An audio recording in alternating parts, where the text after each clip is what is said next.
옆에 계신 두 분씩 기도하시고 기도를 시작하겠습니다.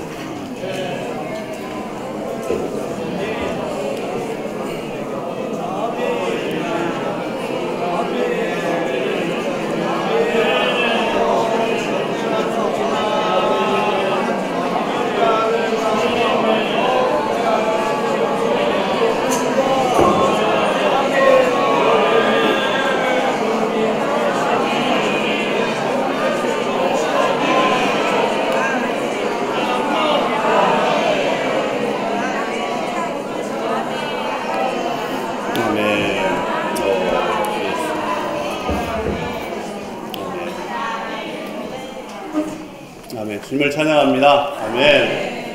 아멘. 지난주에 이어서 헌신의 공과를 추구하게 하심을 감사합니다. 주 예수님. 아멘. 헌신은 주님의 사랑에 근거한 것이고 주님의 권리에 근거한 것입니다. 우리는 주님께서 사신 사람들입니다. 그분은 핏값으로 우리를 사셨다고 말하고 있습니다. 주님은 최고의 대가를 지불하여 우리를 사셨습니다. 금이나 은으로 산 것이 아니라 그분의 보배로운 피로 우리를 사신 것입니다. 소유권이 누구에게 있습니까? 값을 주고 사신 주님께 권리가 있는 것입니다. 우리는 우리의 것이 아니라 누구의 것입니까? 그리스도의 것입니다. 찬송가 중에 나는 주의 것, 나는 주의 것, 자신의 것 아닌 그리스도의 것이라는 찬송이 있습니다. 우리는 바로 그리스도의 것인 것입니다. 그리스도의 사랑이 우리를 강권하시는도다. 주님의 사랑이 우리를 강권하고 있습니다. 하나님께서 어떠한 사랑을 우리에게 주사 하나님의 자녀라 일컬음을 얻게 하셨는고 우리가 세상에서 그러하다고 말하고 있습니다. 우리는 바로 하나님의 자녀들이요 피로 값주고 사신 사람들인 것입니다. 정말 우리의 믿는 이들은 너무나 놀라운 사람들입니다. 이번 공과를 추구하면서 정말 너무나 저는 믿는 이라는 것이 너무나 놀랍다는 게 느껴졌습니다. 우리 신분과 위치가 너무나 놀랍습니다. 특별히 이 헌신이라는 단어, 이 단어에 대해서 이렇게 굉장히 누림이 있습니다.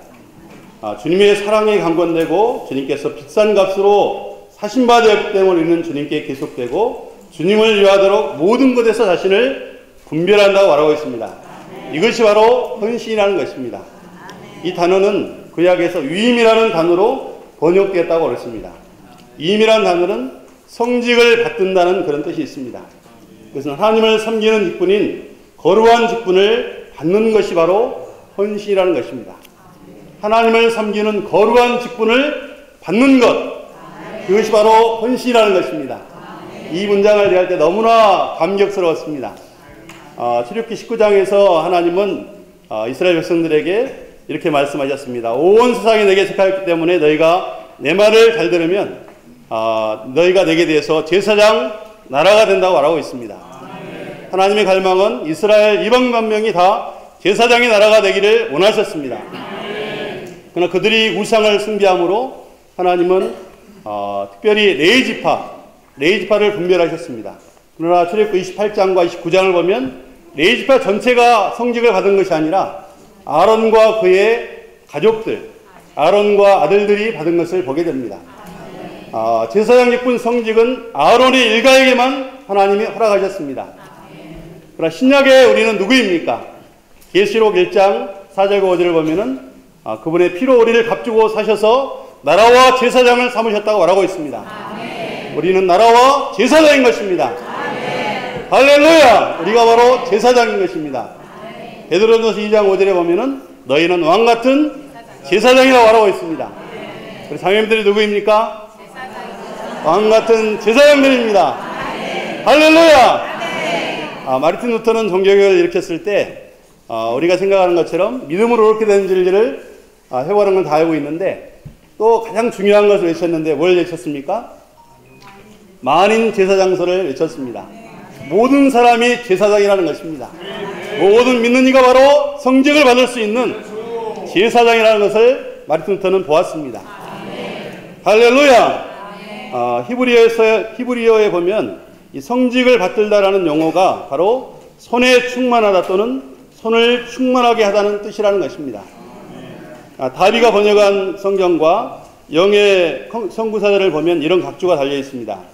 본래 비어있던 손을 이제 가득 채우는 것이다. 본래 비어있던 손을 이제 가득 채우는 것이 뭡니까? 바로 성직을 받드는 것입니다. 바로 헌신하는 것입니다. 헌신하는 것은 무엇입니까? 성직을 받드는 것이고, 성직을 받드는 것은 무엇입니까? 본래 비어있던 손을 가득 채우는 것입니다. 뭘로 가득 채웁니까? 그리스도로 가득 채우는 것입니다. 그리고 그리스도로 가득 채우는 것이 바로 헌신인 것입니다. 그리스도로 가득 채우는 것이 바로 성직을 받드는 것입니다. 우리 존재 안에 그리스도 외에 어떤 것도 입지가 없을 때 이것이 바로 헌신인 것입니다. 할렐루야!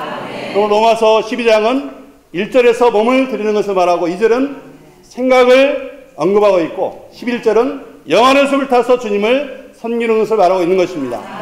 우리 전존재가 하나님을 섬기는 것입니다. 할렐루야! 우리 전존재가 그리스도로 가득 채워져서 주님의 어떤 것도 없을 때 이것이 바로 헌신이라고 말할 수가 있는 것입니다. 주 예수님, 아론의 손이 충만할 때와 아론의 손에 다른 것을 담을 수 없을 때, 곧 주님만 가지고 있을 때 이것이 바로 헌신이다. 아론의 손이 비어있을 때는 아직 헌신하지 않은 것이다. 우리가 그리스도의 다른 것을 우리 존재 안에 담고 있다면 그것은 헌신하지 않은 것입니다. 집회에 몸은 오지만 여전히 다른 것 생각하고 있다면 헌신하지 않은 것입니다. 우리 온 존재가 주님으로 채워지는 것이 바로 헌신하는 것입니다. 그럼 로마서 6장에서는 몸을 드리는 것을 말하고 있고 우리 온 이체를 드리는 것을 말하고 있습니다. 레위기 8장에 보면은 위임식을 어떻게 했는지를 자세히 말하고 있는데 거기에 보면은 수양을 잡아서 그 피를 오른 귓볼에 바르고 오른 엄지손가락에 바르고 오른 발에 발랐습니다. 이것은 뭘 말합니까?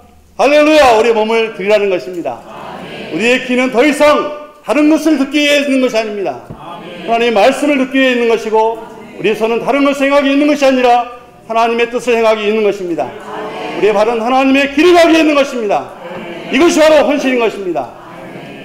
할렐루야! 그러므로 로마서 6장에서는 우리 지체를 불의의 병기로 저에게 드리지 말고 의에게 정으로 드려 거룩함에 이르는 열매를 맺으라고 말하고 있는 것입니다. 할렐루야! 구약과 신약은 완전히 일치하고 있는 것입니다. 구약에는 아론의 지파만이, 아론의 가족만이 제사장의 직임을 받을 수 있었다면 신약에서는 하나님께서 특권을 주셨는데 참된 믿는 이라면 헌신할 수 있는 자격을 주셨다는 것입니다. 여기에 앉아 계신 우리 형제들 중에서 믿지 않는 분 혹시 계시면 손 들어 보십시오. 믿는 이라면 아론의 가족에 주셨던 그 놀라운 특권을 주셨다는 것입니다. 우리 자매님들은 특권을 받은 사람들입니다. 성직을 받을 수 있는 특권을 받은 사람들입니다. 저는 성직하면 너무나 대단하게 생각했습니다.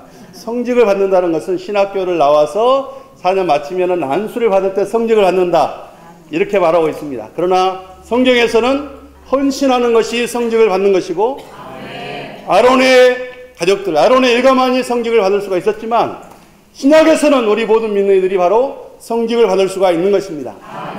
그러므로 성직은 우리의 원함에 근거한 것이 아니라 그분의 선택에 달려있는 것입니다. 구약에서 하나님은 아론과 그의 일가를 선택하셨고 신약에서는 우리 모든 믿는 이들을 선택하셨습니다. 할렐루야! 우리가 성직을 받을 수 있도록 하나님 우리를 선택하셨습니다. 이것은 너무나 영광스러운 것입니다. 우리가 이것을 본다면 너무나 우리는 영광스럽다고 느낄 것입니다. 그리고 하나님을 섬기는 것은 아론에게 그 가족들에게 그 옷을 입혔는데 그 옷은 그들을 영광스럽게 했습니다. 그럼 우리는 어떻게 해야 되겠습니까? 마땅히 하나님을 섬겨야 되는 것입니다. 그럼 오늘의 공과의 내용을 보면 헌신의 결과가 무엇입니까? 그것은 바로 하나님을 섬기는 것입니다. 하나님을 섬긴다는 것은 하나님을 시중드는 것입니다. 하나님이 여기 가라면 가고 저기에 가라면 가는 것입니다. 이것을 하라면 하고 저것을 하라면 하는 것입니다. 그분의 뜻을 수행하는 것입니다. 하나님을 섬기는 것은 그분의 기쁨을 구하는 것입니다. 우리 주 예수님의 일생 동안 하나님을 섬기셨습니다. 우리가 그런 길을 가는 것입니다. 주 예수님 준비한 것은 너무나 많지만 시간이 없는 것이 너무나 안타깝습니다. 주 예수님 2번을 보면 하나님께서 일하시도록 해드리는 것입니다. 우리는 하나님의 걸작품입니다. 그리스도 예수님 안에서 선한 일들을 위하여 창조되었습니다. 이 선한 일들은 하나님께서 미리 예비하신 것으로 우리가 그것들을 행하도록 하기 위한 것입니다. 우리는 생각과 감정과 의지가 있는 존재이기 때문에 우리의 협력이 필요합니다. 하나님은 그분의 걸작품을 만드실 때 돌이나 나무에 어떤 걸 새긴다면 협력과 동의가 필요 없지만 우리는 살아있는 존재이기 때문에 우리 협력과 동의가 필요한 것입니다. 우리의 협력에 따라서 하나님은 움직일 수 있고 그만큼 역사할 수 있다는 것입니다. 그러므로 워치만 엔게임은 워치만 엔게임 46권에서 하나님의 제안들이라는 메시지를 정하셨습니다. 시간 되시면 읽어보시기 바랍니다. 시간이 없는 관계로 다 말할 수가 없습니다. 주 예수님, 우리가 하나님을 제안하고 있다는 것입니다. 우리는 하나님께 협력할 필요가 있다는 것입니다. 하나님께 열어드리고 하나님이 일하실 수 있도록 기꺼이 우리 자신을 드리기를 원합니다.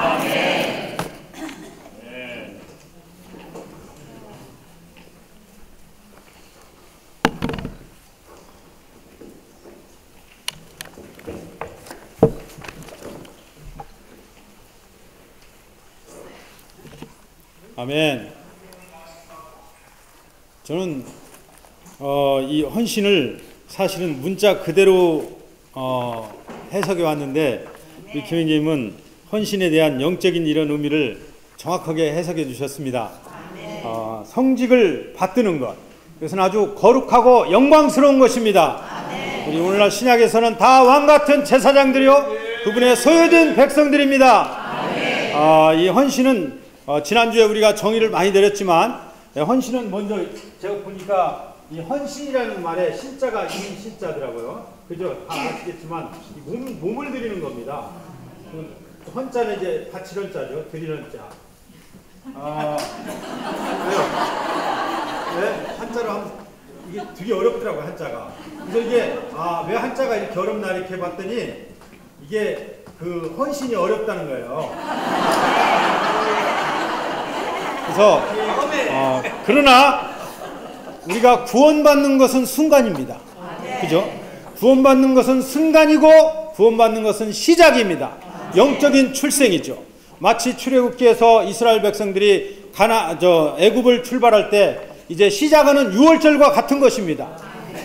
그들의 시작은 날짜가 바뀌었죠. 전에 살아왔던 그 날짜가 아니라 새로운 아비벌로 바뀐 것입니다. 우리의 시작도 바뀌어야 합니다.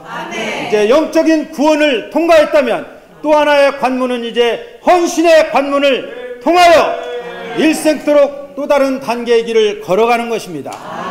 그래서 여기 보니까 헌신에 대한 정의가 첫째는 하나님의 사랑에 근거하고 헌신은 우리에게 주어진 하나님의 은혜이다. 그리고 헌신은 우리의 생명의 성장과 절대적으로 관계가 있다. 그리고 헌신은 반드시 자원해야 하며 하나님은 강요하지 않으신다는 것입니다. 우리의 선택에 달려 있습니다. 그러나 영광스러운 것을 보고 누가 선택하지 않겠습니까? 그리고 헌신은 매일매일 새롭게 한다는 것입니다. 어저께 한 헌신도 1년 전에 한 헌신도 헌신이지만 우리의 헌신은 매일 심지어 순간순간 헌신해야 한다는 것입니다. 여기 한번 보죠. 로마서 지난번까지는 2번까지 했는데 오늘은 3번부터 로마서 6번까지입니다. 여기 저는 로마서 3번에 C번을 잠깐 언급하고 로마서 6번으로 넘어가겠습니다. C번 모든 것. 이 성경 말씀 중에서 그 4번을 한번 읽어보겠습니다. 가장 좋은 기름과 가장 좋은 새 포도주와 곡식.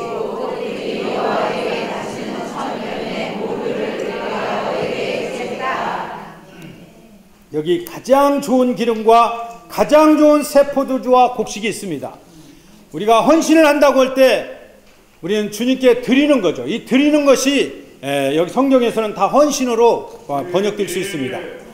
우리가 좋은 것을 드리는 것입니다. 가장 좋은 것, 여기 우리 책에 읽은 것처럼 제사장들에게 제물을 드릴 때 가장 좋은 기름을 드리라고 그랬지 똥을 드리라고 하지 않았다는 것입니다. 우리는 정말 가장 좋은 기름을 주님께 드릴 수 있기 원합니다. 그런데 이 가장 좋은 것을 드릴 뿐 아니라 모든 것을 드려야 한다는 것입니다. 이 모든 것이라고 할 때는 내 자신만 포함하는 것이 아니라 온 가족을 포함하고 있는 것입니다. 그래서 여기에 보니까 바로는 출애굽기 10장에서 이스라엘 백성들이 애굽에서 광야로 가서 주님을 섬긴다고 할 때 제한을 둡니다. 다 갈 수가 없다. 오직 남자만 가서 섬겨라. 이렇게 제한을 둔다는 것입니다. 그래서 오늘날 사탄도 하나님을 섬기는 데서 뭘 그렇게 전폭적으로 드리려고 하냐. 적당히 하면 되는 거다. 이렇게 할 수 있다는 것입니다. 그러나 우리는 그렇게 해서는 안 되고 우리는 가족 단위로 하나님을 섬길 수 있어야 합니다. 아멘. 어린 양을 골라서 먹으라고 할 때도 각 집마다 가정에서 먹으라고 했습니다. 그리고 여호수아 14장 15절에서는 오직 나와 내 집은 여호와를 섬기겠노라. 신약에서도 사도행전 16장 31절에서도 주 예수를 믿으라. 그리하면 너와 내 집이 구원을 얻으리라고 했습니다. 우리는 하나님께 드리는 이러한 것이 어떤 한 일부분이 아니라 우리의 몸 전체 존재를 드리는 것입니다. 자신을 드리고 가족을 드리고 우리의 온 일생을 드리는 것입니다. 그럴 뿐 아니라 이제 헌신에 대한 결과 한번 건너가서 한번 보겠습니다. 뒤로 넘어가면 헌신의 결과 있죠. 로마서 6번에 D번을 한번 읽어보겠습니다. 영적인 체험들을 가질 수 있음. 성경 말씀을 두 개 다 읽죠. 그러므로 여러분은 죄가 여러분의 죽을 몸 안에서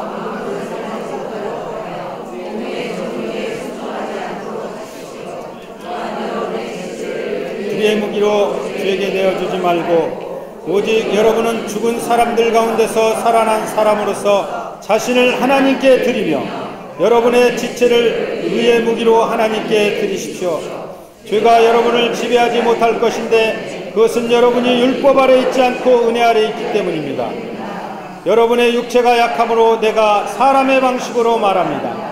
이전에 여러분이 여러분의 지체들을 더러움과 불법에게 노예로 내어주어 불법에 이른 것과 같이 이제는 여러분의 지체들을 의에게 노예로 들여 거룩함의 됨에 이르십시오. 여기에 특징적인 단어가 몇 가지 있는데 첫째는 불의의 무기라는 말입니다. 이것은 도구가 아닙니다. 사실 도구라고도 말하지만 이것은 도구라고 하기보다는 무기라고 해야 됩니다. 병기, 싸우는 무기입니다. 우리의 온 영적인 일생은 싸우는 일생입니다. 싸우기 위해서 우리는 무기가 필요합니다. 이 무기가 불의의 병기로 죄에게 드려질 것이냐 아니면 의의 병기로 하나님께 드려질 것이냐는 우리의 상태에 달려있다는 것입니다.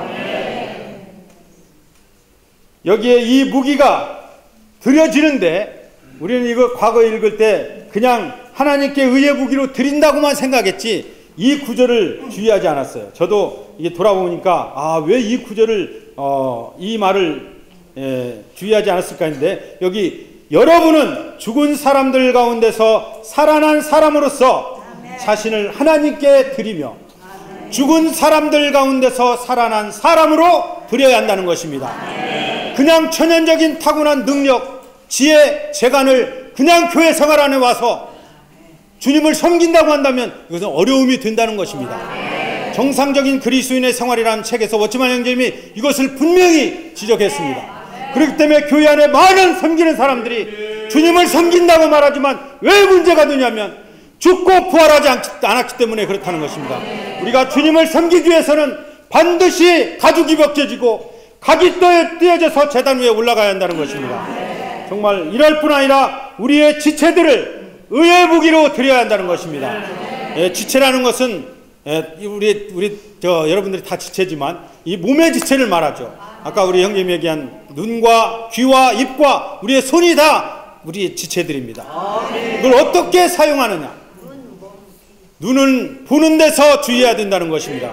저도 내 자신을 볼 때 아직도 완전히 헌신하지 않았다는 것이 보는 데서 아직 무분별합니다. 그저 인터넷에 떠 있는 걸 그냥 봤거든요. 정말 이제부터라도 이것을 다시 할례받기 원합니다. 우리의 귀도 마찬가지입니다. 어떤 말을 듣느냐? 소극적이고 불평하는 말을 듣는 것이냐 아니면 적극적인 말을 들을 것인가는 우리의 귀가 어떻게 사용되는가에 달려있다는 것입니다. 특별히 우리의 손도 마찬가지죠. 저는 이 손에 대해서 그 책을 읽을 때 한 가지 느껴지는 것이, 형제님이 어떤 중국 형제라고 표현했지만 그 형제님은 아마 워치만 형제님일 것입니다. 워치만 형제님이 기차를 타고 여행을 하다가 기차가 중국은 아주 장시간을 가니까 이렇게 마주보고 앉거든요. 인도도 마찬가지고. 그런데 앞에 있는 사람들이 포커를 하기 위해서 숫자가 모자라니까 워치만 형제님한테 같이 포커를 하자고 제안을 해요. 그래요? 그 워치만 형제님이 내가 여러분을 실망시켜드리고 싶지는 않지만 나는 손을 가져오지 않았습니다. 이렇게 말했다는 거예요. 그러니까 그 사람들이 놀라면서 손이 있는데 왜 손을 안 가졌다고 하십니까? 그러니까 이 손은 제 손이 아닙니다. 나는 이 한마디가 과거에는 그냥 읽었거든요. 이걸 읽을 때 정말 이 손이 내 손이 아니다. 아무 속된 것이나 죄악된 것, 하나님과 관계없는 것을 붙잡을 때 이 손은 헌신된 손이 아니라는 것입니다. 우리가 헌신됐냐 안 됐냐는 우리의 지체가 어떻게 의의 병기로 사용되느냐 불의의 병기로 사용되느냐에 달려 있습니다. 결혼한 사람과 결혼하지 않은 사람은 같은 30대라도 생활이 다릅니다.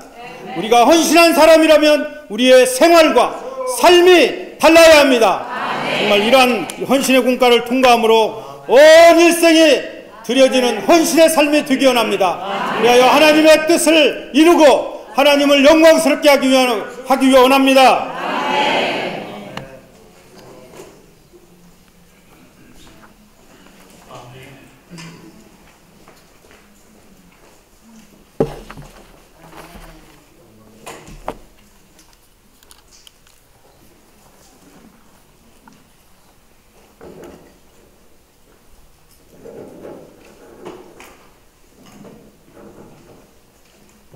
할렐루야. 헌신이라는 것을 말씀드릴 때는 굉장히 조심스럽습니다. 왜냐하면 이것은 헌신은 우리가 많은 일들을 갖다가 이 기독교의 일처럼 할 수 없기 때문에 교회에서는 굉장히 조심스럽습니다. 기독교에서는 많이 바친 사람들에게는 광고를 해주죠. 그래서 광고를 해줘가지고 사람들에게 영광을 얻게 합니다. 그러나 주님께서는 분명히 말씀하셨는데 사람들에게 영광을 얻으면 주님께서 받을 보상이 없습니다. 그래서 우리는 우리 자신이 한 것이라든지 또는 주님의 종들이 한 것이라든지 이런 것에 대해서 이러한 구체적인 것들을 많이 떠들기가 굉장히 어렵습니다. 왜냐하면 그것이 굉장히 조심스럽기 때문에. 그래서 이 헌신에 대해서 얘기할 때 우리는 이렇게 조금 추상적인 것 같지만 그러나 우리는 이 말씀들을 잘 새겨들어야 될 필요가 있다고 생각이 됩니다. 헌신이라는 것을 말씀하실 때 이렇게 했죠. 주님의 사랑이 우리를 강권하신다 이렇게 말씀하셨습니다. 요즘에 이제 이렇게 세상에 보면은 뭐가 있냐면은 이렇게 사람이 갑작스럽게 죽을 때 눈이라든지 또는 장기라든지 이런 것들을 갖다가 기증을 하는 것이 있죠. 이 기증을 할 때 기증받은 사람은 그 사람이 그 기증한 사람을 생각하고서 눈을 사용해도 그 눈을 갖다가 함부로 사용하지 않습니다. 또 이렇게 어느 한 부분을 이렇게 예를 들어서 뭐 이렇게 간 같은 것을 기증받았다 그러면은 역시 기증받고 나서 그 다음에 또 역시 술 포함하시지 않습니다. 왜냐면은 그것은 이제 옛날의 생활 방식이잖아요. 그 생활 방식을 이제는 버려야 되는 것입니다. 우리가 헌신했다 이렇게 생각하면은 이제 아까 김용만 의원님도 이렇게 교통했지만 우리 민들이들은 다 주님께서 우리에게 제사장들이 되게 하셨습니다. 그분께서 우리를 사오셨고 제사장이 되게 하셨다고 그랬습니다. 그 제사장이 되는데 이 구약에서는 제사장이 바로 헌신한 사람인 것입니다. 그 제사장들이 위임하는 것을 보면요. 첫 번째는 뭐를 드리냐면은 이제 레위기 8장에 나오는데 첫 번째는 뭐를 드리냐면 속죄제를 드립니다. 우리가 생각할 때는 순서가 이렇잖아요. 그러니까 번제가 있고 소제가 있고 속죄제가 있고 속건제가 있고 이렇게 순서가 나가잖아요. 그런데 제사장이 헌신할 때 드리는 것은 첫 번째는 속죄제입니다. 그것은 뭐냐면 우리가 주님으로부터 죄를 사함을 받은 사람들만이 헌신할 수 있다는 것입니다. 그리고 두 번째 드리는 제물이 번제인 것입니다. 그런 사람이 자신을 갖다가 온전히 드리는 것이죠.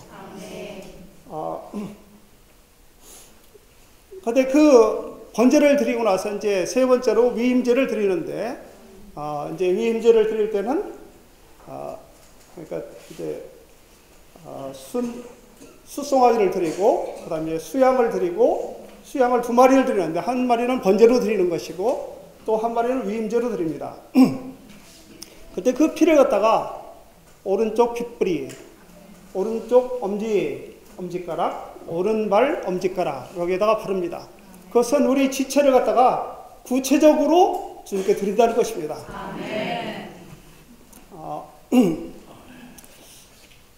그리고 나서 이제, 그 마지막으로 뭐를 하냐면은, 요제를 드리는데, 그것이 이제, 그 기름과, 그 다음에 이제 뒷다리에, 그 뒷다리를 드리죠. 그리고 나서 그 속에, 무교병과, 그리고, 기름 바른 그 떡과, 그 다음에, 전병을 드립니다. 이것이 두 손에 가득 차 있다.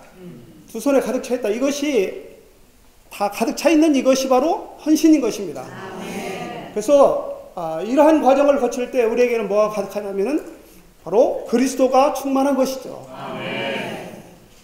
이제 우리가 헌신을 한다 그러면은 다 뭐라고 생각하냐면요. 헌신하면은 굉장히 우리가 초라해지고 좀 가련해지고 불쌍해진다고 많이 생각하는데 그렇지 않습니다. 목이 막혀가지고. 구약에서는요, 누가 가장 아름다운 옷을 입었는지 아세요? 제사장이 가장 아름다운 옷을 입었어요. 주님은 우리에게 가장 아름다운 것을 입히고자 헌신하라고 하시는 것입니다. 그래서 우리는 뭔가 이렇게 헌신하면 뭔가를 많이 뺏긴다고 생각하면은 그건 아주 잘못된 생각인 것입니다. 주님은 지난주에 우리 임영재님 말씀하셨잖아요. 우리에게 주님께서는 씨도 주시고 그 다음에 먹을 양식도 주시는 것입니다.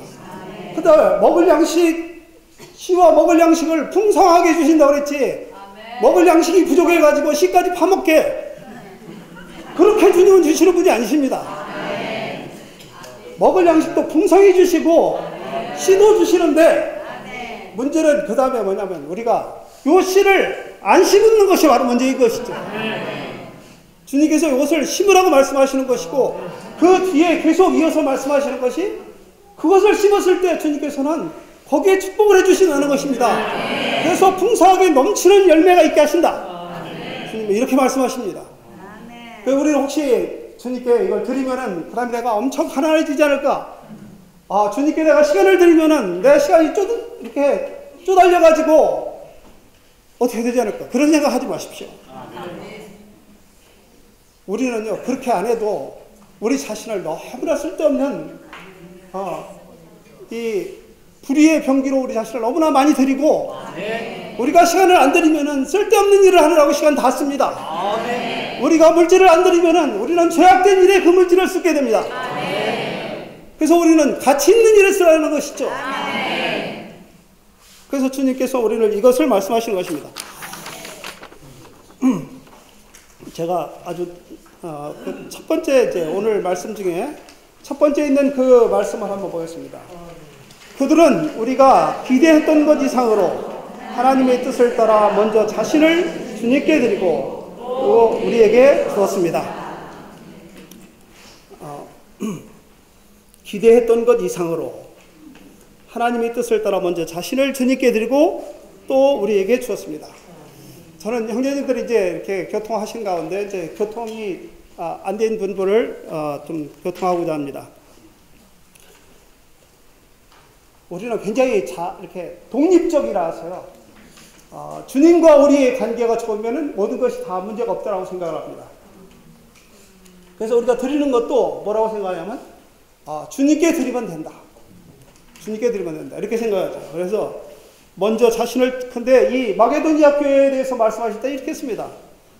먼저 자신을 주님께 드리고 또 우리에게 주었습니다. 우리에게 주었습니다. 이 말씀을 저는 강조하고 싶어요. 지금 이것은 이제 고린도 교회들에게 쓰신 말씀이잖아요. 고린도 교회는 아가야 지방에 있습니다. 아가야 지방에. 근데 아가야 지방의 위가 이제 마게도니아 지방인데, 예를 들어서 빌립보 교회라든지 이런 것이 이제 그 마게도니아 교회입니다. 근데 그 빌립보 교회에 대해서 한번 그 맨 뒤에 있는 말씀을 한번 보시죠. 맨 끝에 있는 말씀. 나는 모든 것을 넘치게 받아서 풍부합니다. 나는 애밥으로 디도 편으로 여러분이 준 것을 받아서 풍족합니다. 그것은 달콤한 향기요 받으실 만한 희생제물이요 하나님을 기쁘시게 하는 것입니다. 나의 하나님께서 그리스도 예수님 안에서 하나님의 풍성을 따라 여러분의 모든 필요를 영광 가운데서 채우실 것입니다. 그것은 바울 형제님이 이제 이 감옥에서 쓰신 것이잖아요. 그런데 이 필립보 교회는 바울 형제님이 그 필립보 교회에 갔을 때부터 시작해가지고 처음부터라고 했습니다.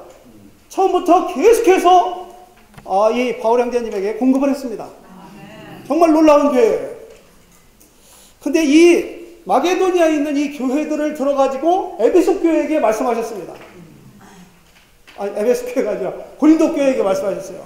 즉 아가야에 있는 교회들에게 말씀하신 것입니다. 그래서 이 8장과 그 다음에 9장에 보면은 거기에 교회 그러니까 이 사도 바울과 같이 있던 동역자들이 많은 것을 정해주고 할당해주고 그리고 해야 될 것을 지시해줍니다. 그렇게 지시해줘요.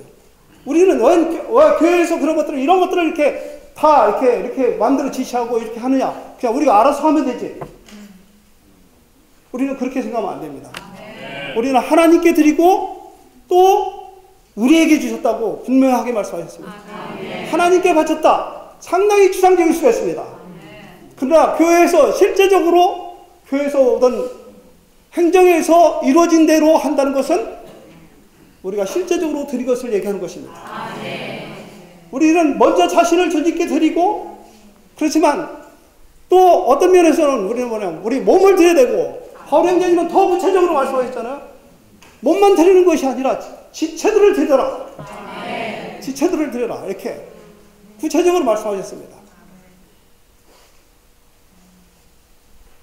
그 우리는 교회 안에서 많은 우리 시간을 드려야 됩니다. 여기 나는 주님께 드렸다 그러고서 우리가 집회를 참석하지 않는다. 뭐를 드린 것이죠? 우리는 여기 와가지고 몸을 드렸고 시간을 드렸습니다. 그래서 그것이 가치 있는 것이고 주님께서 그 시간에 공급해 주시는 것이죠. 우리가 집에 지금 앉아가지고 누워있다든지 TV를 보고 있다면 무슨 공급을 받겠습니까? 주 예수님. 우리는 교회 안에서 이제 많은 것을 이렇게 결정합니다. 우리가 예를 들어서 목요일 우리 자매 집회가 끝나고 나서 복음을 전하러 간다. 그럼 나는 그냥 꼭 목요일 날 해야 되냐?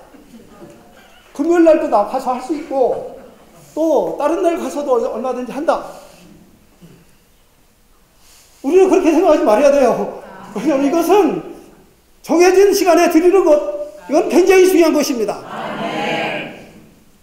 우리는 무엇을 이렇게 헌신한다고 하면 몽땅 싹 쓸어가지고 드렸기 때문에 나는 없다. 그것이 아니라 우리는 아직도 여전히 많은 것을 가지고 있어요. 여전히 많은 걸 가지고 있지만 우리는 드릴 때 우선 먼저 무엇을 드리느냐고. 먼저가 중요한 것입니다. 우선.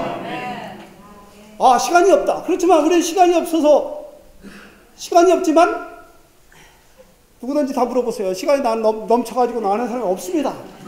시간이 다 부족하지만 그러나 집회 참석하는 것이 먼저이기 때문에 그래서 1번 집회. 그 다음에 이제 2번 딴 거. 이렇게 돼 있잖아요. 우리의 물질도 마찬가지. 먼저는 주님께 드리는 것이 1번. 그리고 그 다음에 나머지. 우리가 나머지 다 쓰고 나서 주님께 드리려면 없어요. 우리가 다른 거 다 하고 나서 주님께 드리려면은 집회 갈 시간이 없어요. 그래서 우리는 주님께 뭐를 드리라고 하냐면 만물을 드리라고 한 것이죠. 그 다음에 한 가지만 더 배웠습니다. C번에 3번에 헌신할 내용 C번 모든 것 2번을 보겠습니다. 하나님께서 말씀하셨다. 너희 아들 곧 내가 사랑하는 외아들 이삭을 데리고 모리아 땅으로 가거라. 내가 너에게 산 중에 하나를 일러줄 터이니 거기서 그를 번제물로 바치라. 옛날 천지창조라는 영화가 있어가지고 제가 굉장히 그 중학교 때인가 그때 와서 봤는데 아브라함이 막 그 하나님께서 외아들을 바치라고 하니까 막 하나님에 대해서 막 항의하면서 막 이렇게 소리를 많이 높이고 막 이러더라고요.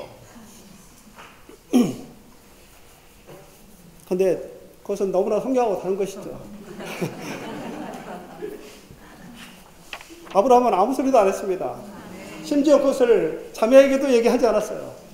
그냥 조용히 이삭 불러가지고 가자 하고서 가셨습니다.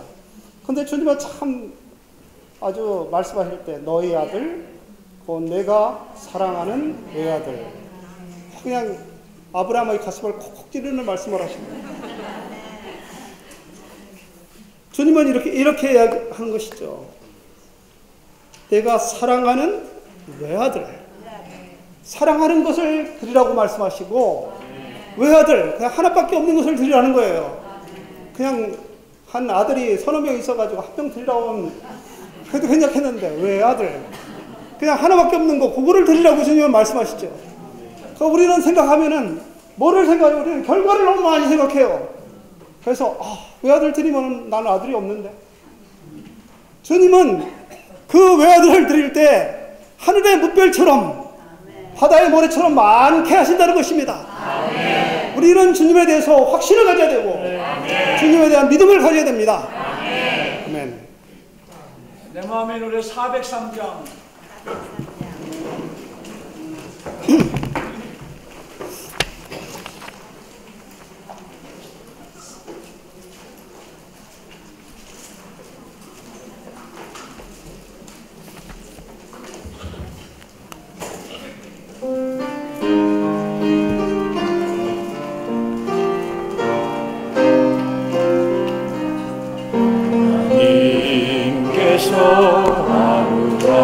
아브라함에게 사랑하는 외아들을 요구하실때 자고 서기는 하나님을 믿고 이삭 드렸네. 하나님께서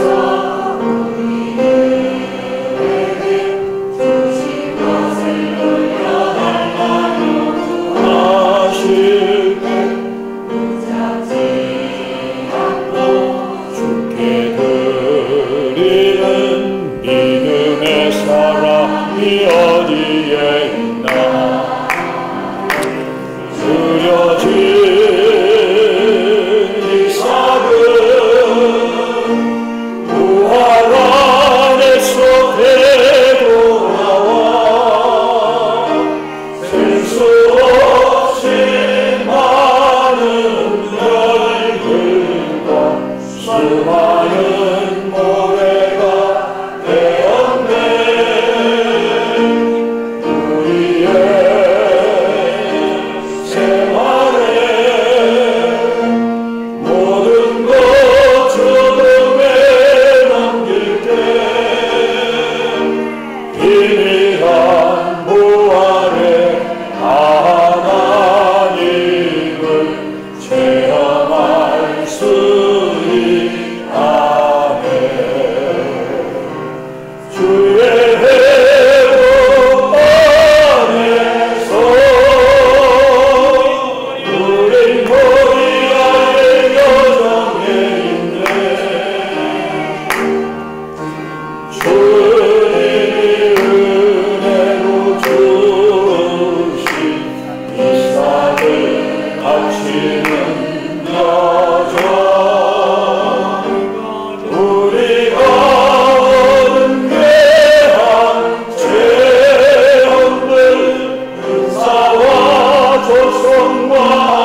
저번 주 교통한 대로 이 헌신은 정말 성경 가운데 큰 제목입니다.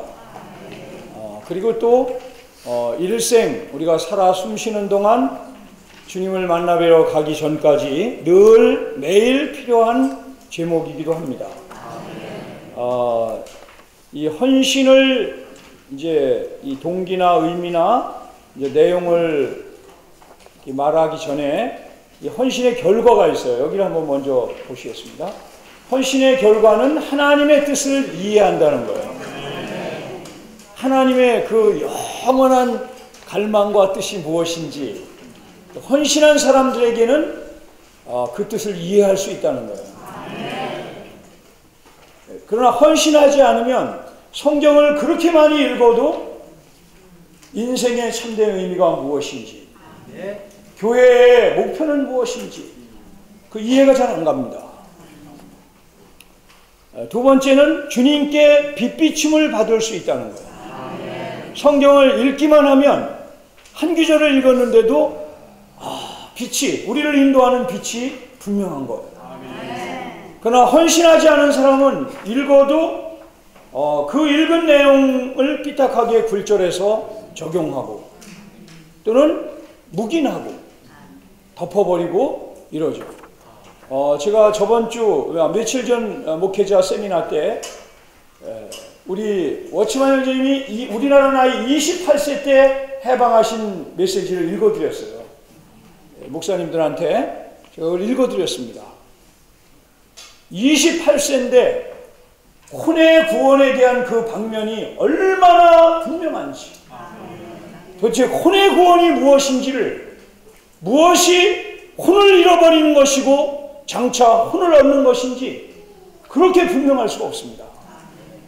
왜 그렇습니까? 철저하게 자신을 헌신했기 때문에 성경의 말씀이 대낮의 빛과 같이 밝은 것입니다. 우리 이러한 금세기에 주님이 일으킨 하나님의 종들과 가깝게 문서를 통하여 대할 수 있는 것을 감사해야 합니다. 헌신한 사람은 세 번째, 믿음을 가질 수 있어요. 이 믿음을 가진 게 뭡니까? 의지할 때가 있다는 거예요. 세상 사람이 나를 어떻게 평가하든, 내가 명예를 얻든 잃어버리든, 나를 따르는 사람이 많든 없든, 내가 존귀한 이름을 얻든 아주 악한 이름을 얻든 아무것도 문제가 안 되는 것입니다. 왜냐하면 이 사람은 헌신한 사람이기 때문에 흔들리지 않는 것입니다. 자, 헌신한 사람은 영적인 체험들을 가장 말로 다 할 수 없는, 측량할 수 없는 그러한 그리스도의 풍성을 누릴 수 있는 겁니다. 마지막으로는 주님의 영광의 모든 풍성을 누리는 것입니다. 이러한 누림과 특권, 이러한 결과를 볼 때 헌신하는 것이 지혜로운 거예요. 이런 것을 알고도 그냥 가는 대로 가고 사는 대로 산다면 그건 어리석은 것입니다. 우리 형제님이 헌신에 아주 우리나라 성경이, 우리나라 참 한자가 참 좋은 겁니다. 헌신. 헌신이라는 것은 특별히 우리나라 성경에서, 우리나라 한자에서 몸을 드리는 것과 굉장히 관계를 많이 둔 거예요.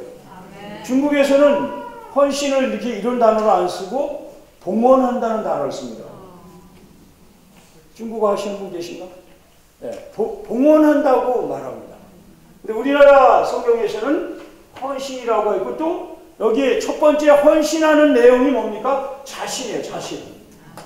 자신을 헌신하는 겁니다. 자신을 헌신하는 거예요. 여기도 역시 몸을 포함하고 있어요. 자신을 드리고, 두 번째는 몸을 드리고, 세 번째는 모든 걸 드리는 거예요. 자, 그러면 참 이게 주님이 얼마나 지혜로우시냐 생각해 보세요. 여기 나라는 사람이 이렇게 있습니다. 나라는 사람이, 잘 못 그리지만 하여튼 나라는 사람이 있잖아요. 나라는 사람을 담고 있는 것은 몸입니다. 저는 로마서 12장 1절이 참 이번에 이 말씀을 추구하면서 밝아졌어요. 사도 바울 형제님이 11장까지 쭉 하나님의 완전한 구원에 대해서 말씀하신 다음에 12장에 몸에 이를 때, 그러므로 내가 하나님의 자비하심으로 여러분을 권합니다. 여러분의 몸을 하나님이 기뻐하시는 거룩한 한 산 제물로 드리십시오. 이것은 뭐라고 했습니까? 여러분의 합리적인 봉사입니다. 우리나라 개혁성경에는 영적 예배니라 이렇게 되어 있잖아요. 네? 사실 영적 예배는 원래 보면 합리적인 봉사입니다. 합리적이라는 말이 리즈너블, 가장 사려가 깊고 아주 논리적인 그 봉사는 무엇이냐? 바로 몸을 드리는 거예요. 이게 합리적인 봉사라는 거예요.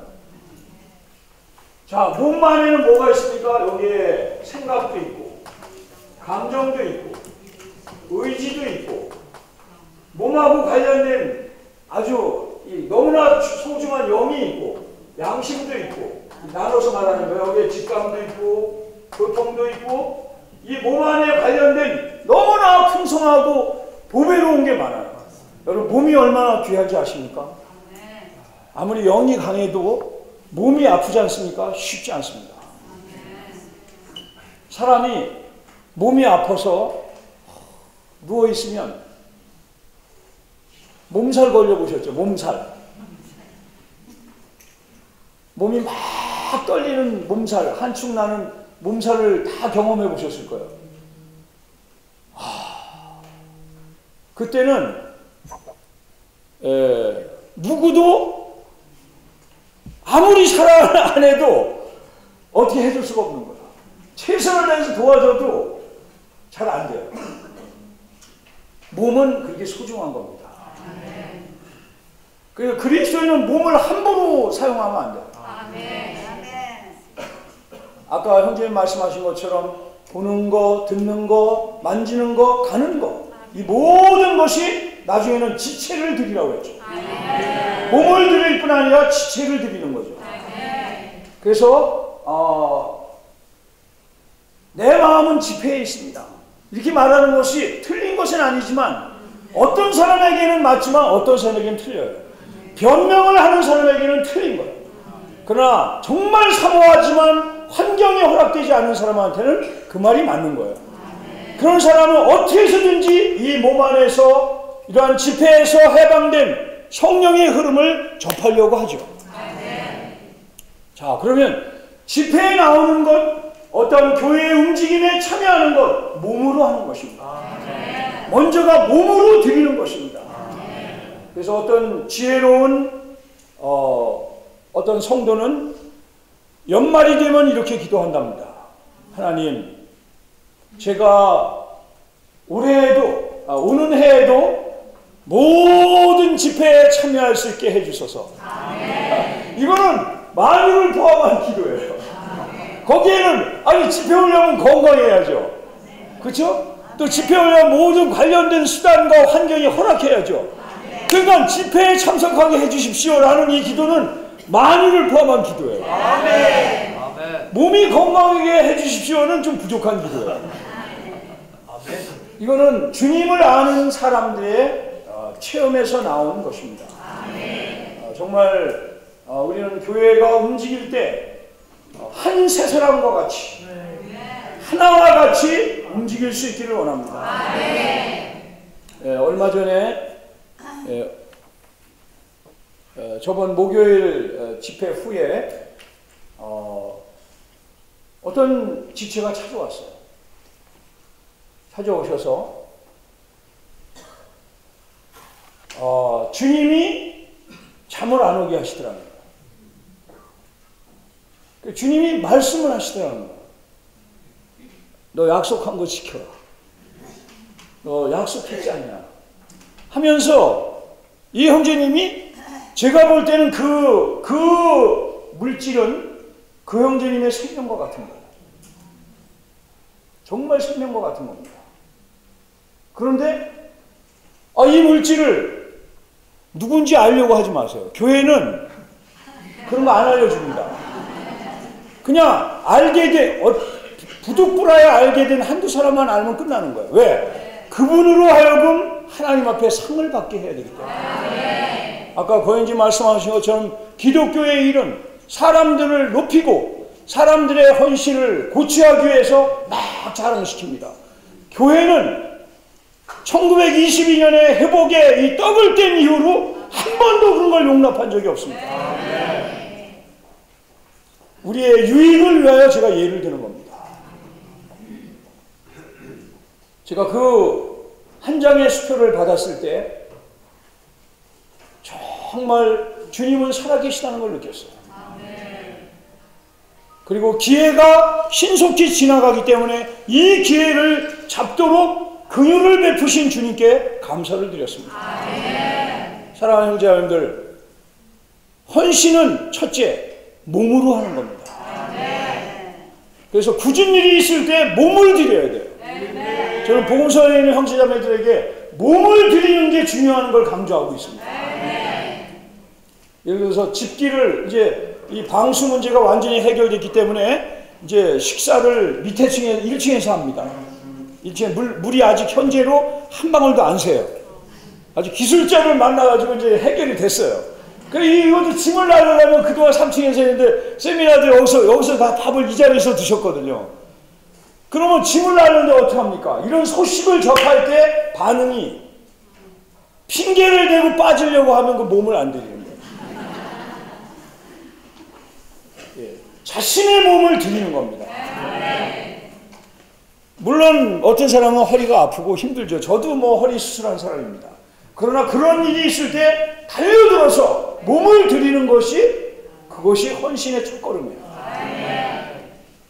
두 번째는 몸을 드릴 뿐 아니라 자신을 드리고 몸을 드리고 마지막은 뭡니까? 모든 걸 드리는 거예요.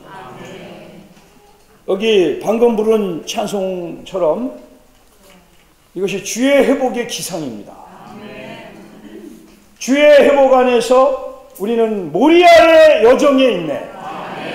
우리가 회복 안에 다 있지만 정말 구체적인 우리의 걸음은 내가 모리아를 향하고 있느냐, 아니면 많은 사람들이 가는 길을 가고 있느냐. 자신이 가장 잘 알고 하나님이 아십니다. 우리는 이러한 찬송을 부를 때마다, 헌신의 공과를 추구할 때마다 나의 여정은 가장 사랑하는 독자를 데리고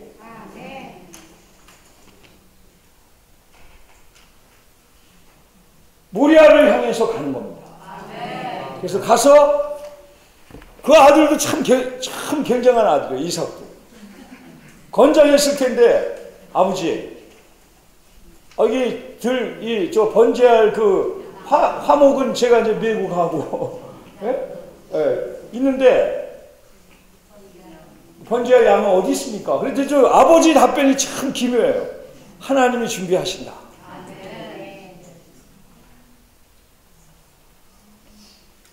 정말 교회 안에서 체험 있는 그리스도인은 사랑하는 가장 귀한 독자를 드린 것을 하나님이 여호와 이레로 갚아주신다는 것을 다 체험하고 있습니다.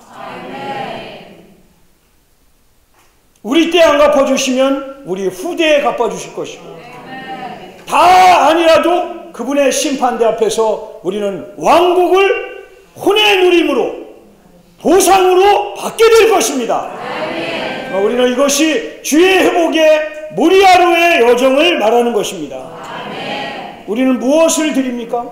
우리가 얻은 아주 좋은 체험도 어제 거라면 다시 드리고, 조성된 모든 나의 존재도 드리고, 은사도 드리고, 심지어 우리에게 맡겨주신 가장 귀한 일이라 할지라도 내놓으라면 내놓는 것입니다.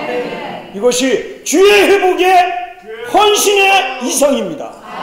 사랑하는 자매 집회에 오신 이 자리에 계신 우리 형제 자매님들, 정말 우리의 헌신이 교리에 있지 아니하고 어떤 사상에 있지 아니하고 구체적으로 자신을 드리고 몸을 드리고 시간을 드리고 모든 가장 좋은 것을 드리는 이러한 모리아로의 여정으로 회복될 수 있기를 원합니다.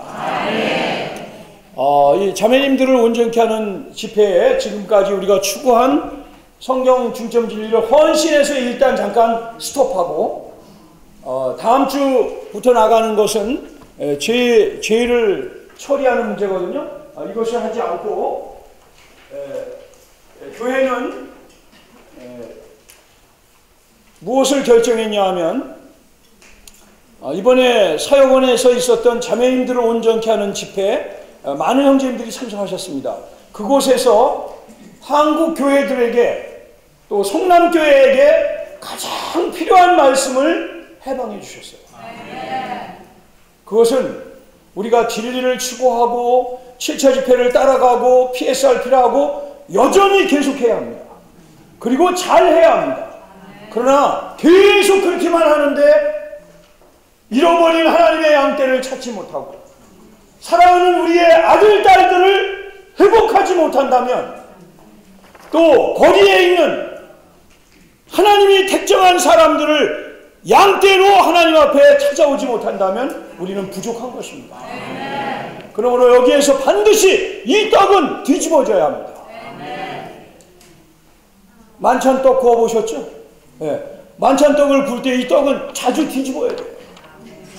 그래서 지금 주님은 성령께서는 교회들 가운데 이 떡이 지금은 뒤집어져야 되는데 뭘 해야 되느냐?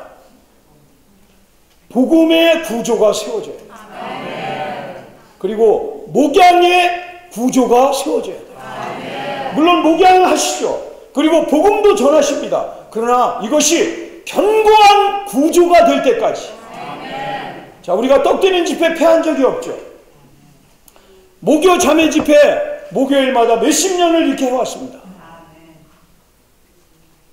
저 금강동 거기에서 10대 명 모였을 때부터 이 목요 온전케 하는 집회를 해왔습니다. 안 패했죠. 견고합니다. 변하기 쉽지 않습니다. 수요일날 기도 집회 또는 화요일날 기도 집회 하시죠? 이런 거 견고하게 세워져 있어요. 주일날 빠짐없이 우리는 떡을 떼고 신원 집회를 합니다. 세워졌어요. 그러나 복음을 전하는 면에 있어서 부족합니다.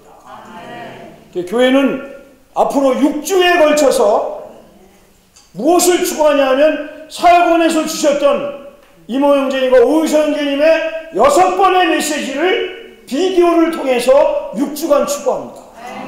어떻게 하냐면 이제 다음 주가 며칠이죠? 오늘이 12일이니까 19일이 목요일이에요. 목요일. 그럼 토요일은 며칠입니까? 21일. 매주 목요일 19일. 그 다음에 며칠이에요? 26일. 그 다음에 5월 3일. 5월 3일 10일. 그렇죠? 여기는 28일. 여기는 5일. 여기는 12일이 되죠. 그럼 하나, 둘, 셋, 네 번 본 거죠. 그 다음에 17일. 여기는 19일이 됩니다. 그러면 5번의 메시지를 추구하게 돼요. 목요일 날은 10시까지 모여서 30분 동안은 여전히 이 1번 메시지와 관련된 사역의 말씀의 좋은 부분을 발췌해서 내려가서 흩어져서 먼저 추구하고 개요를 한번 읽습니다. 그러면 30분 시간이 돼요. 그런 다음에 다시 모여서 정각 10시 반에 비디오를 봅니다. 비디오를 보면 통역까지 다 합쳐서 1시간이에요. 1시간을 본 다음에 30분이 남습니다. 이 30분 동안에 거기에 대한 반응을 강하게 우리가 하는 것입니다. 자, 이렇게 하는 겁니다. 그러면 토요일은 똑같은 1번 메시지를 보는 거예요. 1번, 2번, 3번, 4번, 5번. 근데 자매 온전케 하는 집회에 나오시는 자매님들은 다 하나님의 환경을 허락하셨고 보다 강한 부담이 있는 지체들이 와 앉아 계시죠. 못 오신 분들은 자매님들이 한 번 더 참석해도 괜찮아요. 토요일날 남편을 데리고 토요일날 요즘에 주님이 축복하셔서 형제님들 온전케 하는 집회에 60명 이상이 모이고 있습니다. 이제 더 권해서 못 오시는 많은 분들이, 형제님들이 계세요. 다 함께 모여서 이 두 번에 걸쳐서 동일한 메시지를 추구하는 겁니다. 그런데 온 교회가 하나의 부담 안에 들어가는 것이죠. 이렇게 5번을 본 다음에 5월 20일이 무슨 요일입니까? 주일이죠. 5월 20일이면 주일입니다. 이 주일날은 교회 전체가 다 여기에 모여서 마지막 6번 메시지를 보는 거예요. 그런 다음에 이 주일날 5월 20일날 우리는 본격적으로 복음을 전하는 분명하고도 확고한 시간을 선포하고 거기에 헌신하는 시간을 갖도록 할 것입니다. 그리고 또 한 방면에 우리가 복음을 전하여 얻은 사람들 또는 물러간 사람들을 찾아가서 양육하는 그 집에 음식을 가져다주는 목양의 이러한 것도 견고하게 구조를 세울 것입니다. 이렇게 우리가 잘 따라간다면, 이러한 형제님들의 인도를 따른다면 성남교회는 우리가 연초에 선포했죠. 여기서 내년에 연말까지 몇 명이라고 했습니까? 김영만이? 네? 824명. 이게 그냥 선포하고 끝나면 안 되잖아요. 그 와서 막 선포했는데 그 다음에는 똑같아. 그러면은 이건 안 되는 거예요. 그래서 복음과 목양의 구조를 견고하게 세워야 양육하는 많은 사람, 회복 대상자가 많이 있어야 이것은 안 이루어질 수 없는 기정사실이 된다는 것입니다. 여기 갈 길이 멉니다. 저는 최근에 제가 이것만 소개하고 들어가겠습니다. 최근에 여기 앉아있는 자매님의 아들이에요. 아이 형제가 처음에는 하여튼 차 이렇게 회복돼가지고 이제 잘 나와서 막 집회도 나왔는데 별 뭐에 재미가 없는 거야. 별로. 하여튼 어떠한 것이든지 잘 나오다가 안 나오는 거야. 그 마음이 하여튼 뭐 수고했지만 실망도 좀 되고 그러지만 실망하면 안 되거든요. 주님이 우리를 실망하지 않으신 것처럼. 그래서 가만히 이번 말씀을 듣고 생각하니까 이게 아니다. 음식을 갖다 줘야 된다. 그래서 제가 이제 두 번 했습니다. 2번 동안 딱 만나가지고 차 안에서 목양 시리즈 한 메시지 읽는데 5분이면 읽어요. 가장 긴 게 10분입니다. 5분 동안 읽고 5분